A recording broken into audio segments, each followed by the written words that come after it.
For centuries, knowledge has been hidden in plain sight across the sands of time. Whispers of lost civilizations, cryptic symbols, and forbidden histories have been erased or concealed. What if the truth was never lost, but hidden?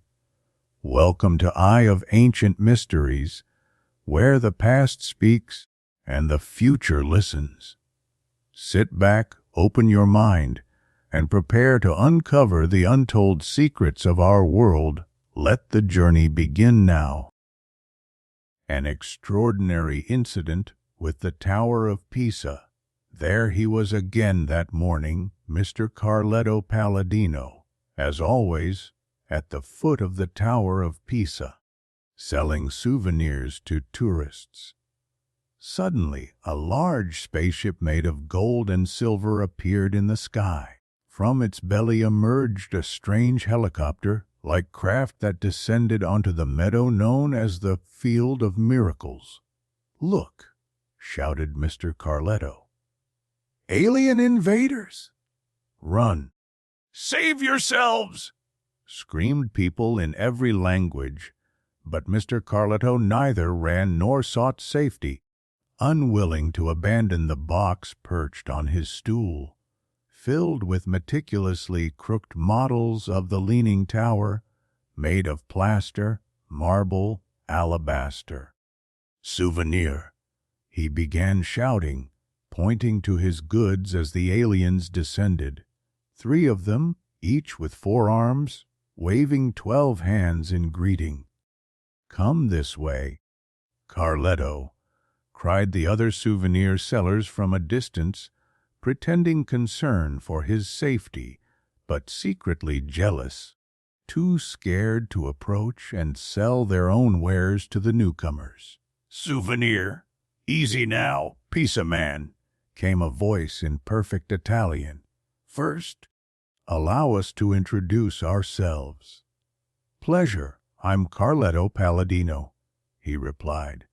"Ladies and gentlemen," the voice continued, amplified through an invisible loudspeaker, "please forgive the disturbance.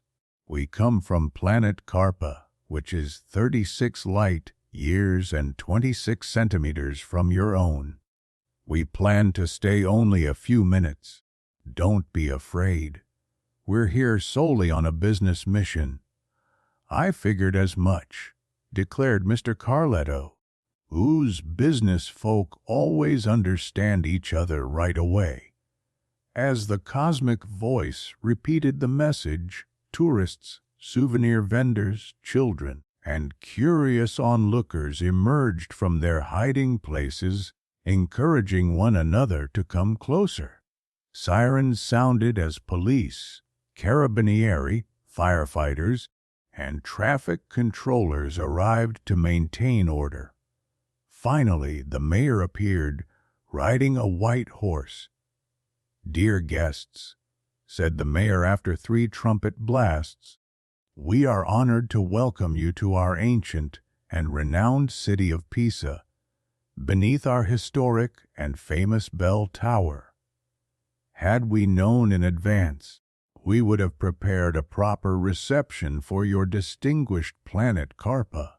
Sadly—" "Thank you," interrupted one of the aliens, waving 2 of his 4 arms. "No need to trouble yourselves.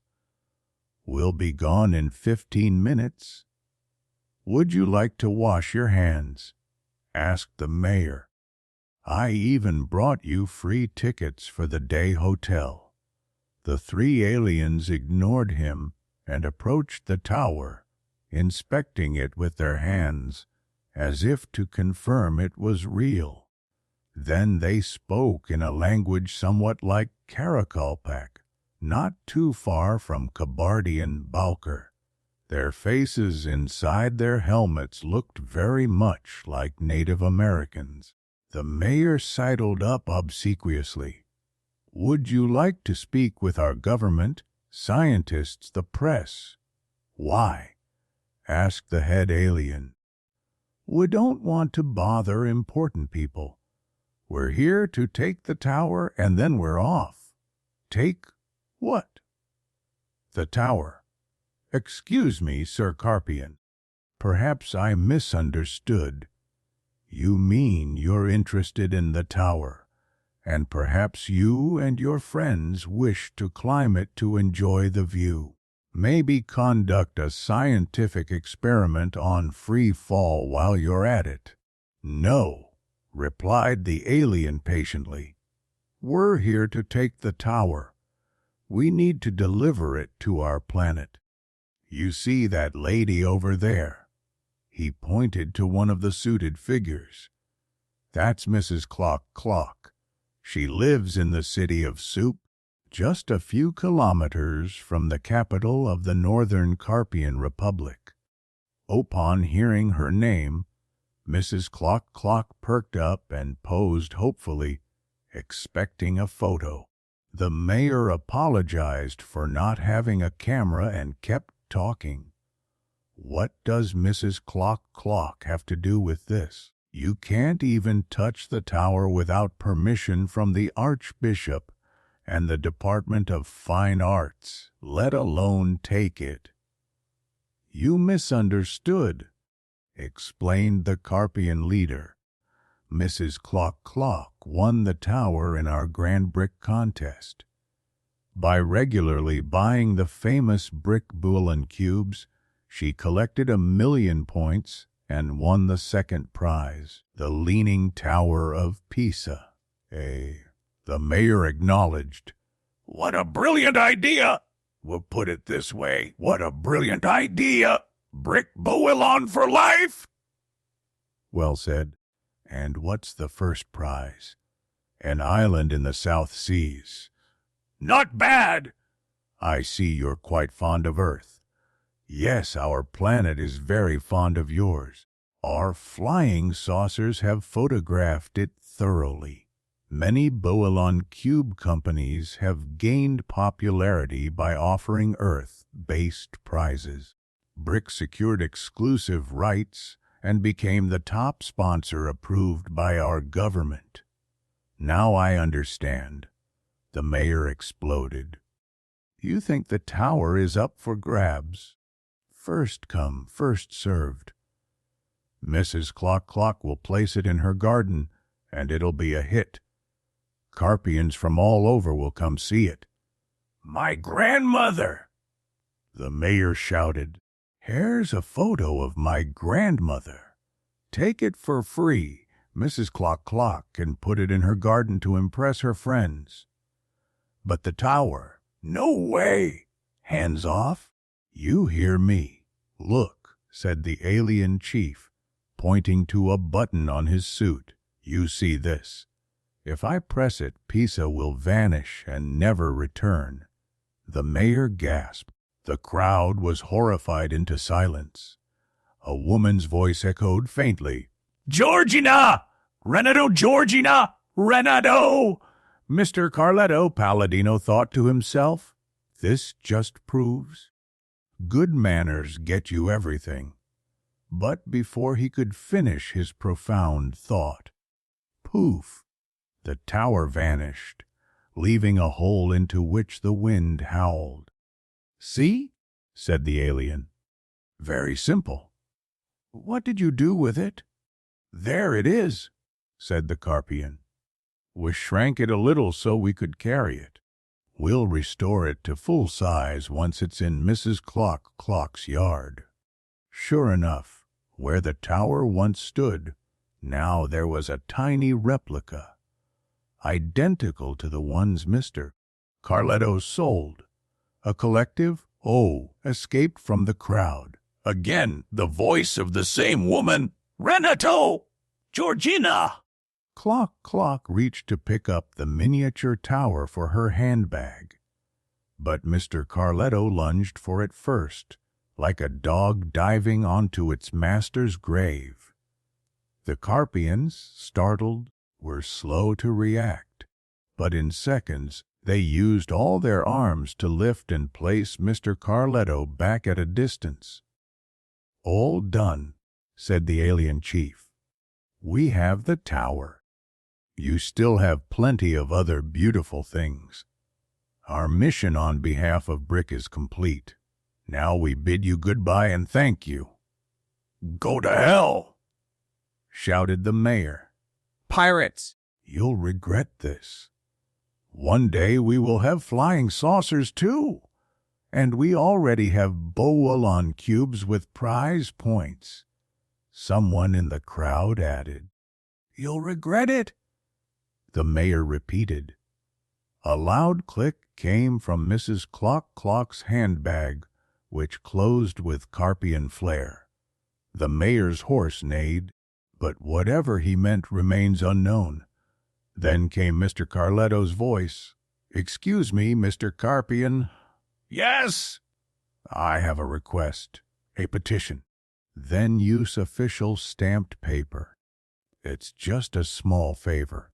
Since Mrs. Clock received her prize, if you would be so kind, oh, what is it? Here, I have a miniature model of our lovely tower. It's a little marble trinket, as you can see. It wouldn't be much trouble for you to enlarge it to full size. That way, we'll at least have a keepsake of our bell tower. But that would be fake. Historically, artistically, touristically meaningless," the alien replied. "It would be like chicory instead of coffee." "What can you do?" Mr. Carletto shrugged. "We'll take what we can get." The chief explained the odd request to his companions, who burst into laughter. "What a joke," grumbled the mayor. "We don't want your fake knockoffs." "Stay out of this, Mr. Mayor," said Carletto. "Very well," agreed the alien. "Give it here." Mr. Carletto handed over the miniature. The alien placed it where the tower had stood, aimed a different button on his suit, not the one for explosions, and voil!